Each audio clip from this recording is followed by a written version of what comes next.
With another NBA season in the books, many people are making their top 10 NBA player list, so I decided to make my own.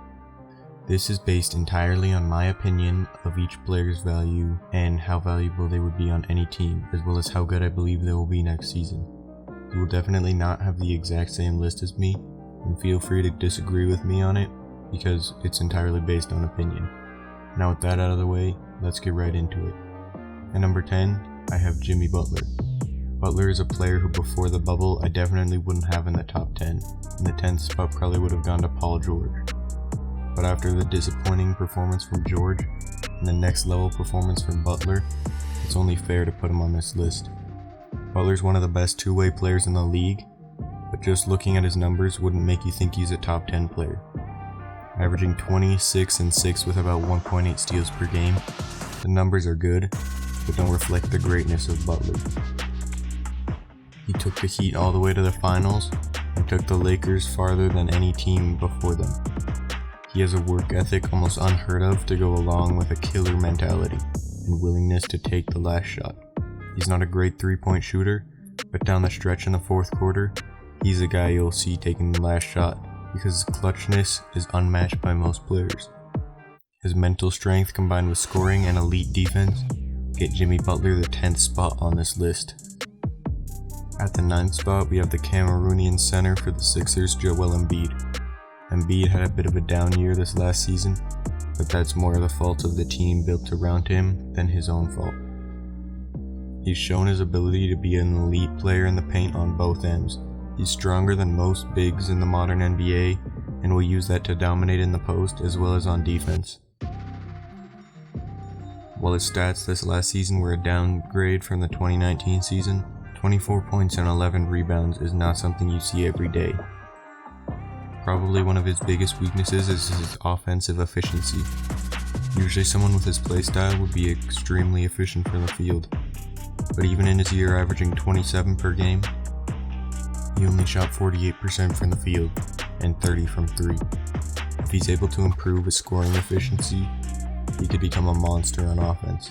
His body frame is incredibly imposing, and he's very athletic for his size. He's easily one of the best big men in the league right now, only being beat out by a few. At the 8th spot, we have Damian Lillard. Lillard has been one of the most exciting guards in the NBA the last few years. After sending the Thunder home on an amazing shot in 2019, Lillard went into his best season yet, averaging 30 points and 8 assists per game. Defensively, Lillard is subpar, and if it weren't for him being one of the best offensive players in the league, he wouldn't be on this list. Steph Curry was the first guy to start consistently shooting from 30 plus feet out. This last season, Lillard was consistently taking shots from half court and making them. His unlimited range wouldn't be as deadly without his slashing. He's one of the best guards at getting to the rim, and with that threat, you can't play him too tight on the perimeter. Even with all the crazy shots he's taking, he was still able to shoot 40% from 3 on 10 attempts a game. While the season for the Blazers as a whole was a disappointment, Lillard did not disappoint anybody. It is sad to think that he will likely waste the rest of his best years without any playoff success. He'll likely go down as one of the greatest players to never win a championship. But even without any championships, Lillard is undoubtedly one of the best guards in the league and gets the 8th spot on this list. The 7th spot goes to one of the most unique players we've ever seen on the court, Nikola Jokic. Jokic is the best passing big man ever. At only 25 years old, he's already top 10 in triple-doubles as a center. His physical appearance would never make you think that he's an elite player. He has a soft touch in the post and uses many moves that Dirk would use as a way to make up for his lack of athleticism. His moves in the post can embarrass defenders who aren't prepared. His defense can be pretty bad due to his lack of athleticism, and when someone takes advantage of that, he can get into big foul trouble. His regular season numbers are impressive on their own, but both years he's been in the playoffs he's managed to reach another level. This last playoffs he demonstrated a three-point shooting ability I never thought he would reach. He solidified himself as the best center in the league in the bubble, and due to his uniqueness, is very fun to watch. He's also just a funny guy. Being one of the most compelling players in the NBA with a unique skill set, he's able to come in at the number 7 spot on this list. Coming in at 6th place is James Harden. A lot of you may disagree with putting him this low, and you have the right to do that. But it's become very clear that his effect on teams isn't actually very great. I made a video going in depth on why James Harden is a problematic superstar, and those reasons are bringing him down to the 6th spot. He's one of the best scorers the NBA has ever seen, and his ability to get to the rim and draw fouls is unrivaled by any player before him.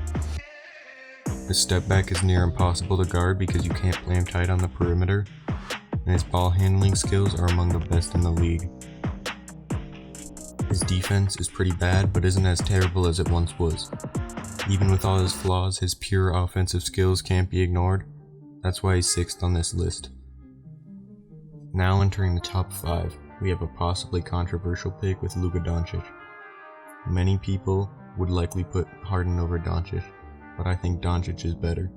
20 years old, he almost averaged a 30-point triple-double. If this list was about multiple years in the future, I would put him 1st place. But this is about right now and this next season. Luka has a step back comparable to Harden, as well as some of the best vision in the league. He'll likely be even better next season than last, and it's crazy to think about. Being the youngest player on the list by multiple years, and still being this good, Doncic will likely be the face of the league in the coming years. He, again, has subpar defense, but everything else about his game is amazing. He looks unathletic, almost as if he's stumbling around when he runs, but that can deceive his defenders. He's incredibly talented and is able to take the 5th spot on the list. 4th on the list, we have NBA champion Anthony Davis. Davis was a contender this year for MVP and Defensive Player of the Year. He's one of the few players that was able to take advantage of Jokic, having gotten him into major foul trouble in the conference finals. Averaging 26 points, 9 rebounds, and 2.5 blocks per game with LeBron, Davis is dominant on both ends of the floor. While not known as the best shooter, he's good enough where you need to watch him on the perimeter, and was even able to hit the game winner against Denver in Game 2. He made the Lakers into a contender right when he was traded there. He can play the role of main superstar and secondary star, and be incredibly effective at both. It can be hard being a big man playing with LeBron and still play at your full potential, but Davis was able to do that with no problem. Some people even put him higher than 4th, but I just think the top 3 players are too great to ignore. Now in the top 3, we have the fun guy Kawhi Leonard. Kawhi is able to completely control the game on both ends. His wingspan and hand size make him the best perimeter defender in the league, and he's also an elite scorer.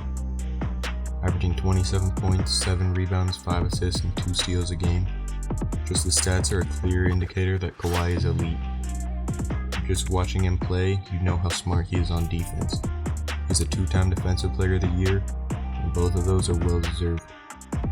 His anticipation of passing lanes leads to deflections and steals in ways nobody else can do. His mid-range shot is only really beaten by KD, who can't be on this list due to his injury. He's an elite finisher and good enough shooter where you need to play him tight on the perimeter. Despite his choking in Game 7 against the Nuggets, he's generally a very clutch player and good in the playoffs.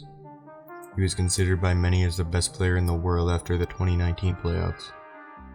His razor-sharp focus only makes him better and helps him secure the number 3 spot. At number 2, we have LeBron James. Considered by many, me not included, as the GOAT, LeBron has proved his value year after year, and even going into year 18, he shows very few signs that he'll be slowing down. Obviously age will eventually catch up to him, but I still think he's the 2nd best player in the league. He has the best basketball IQ ever.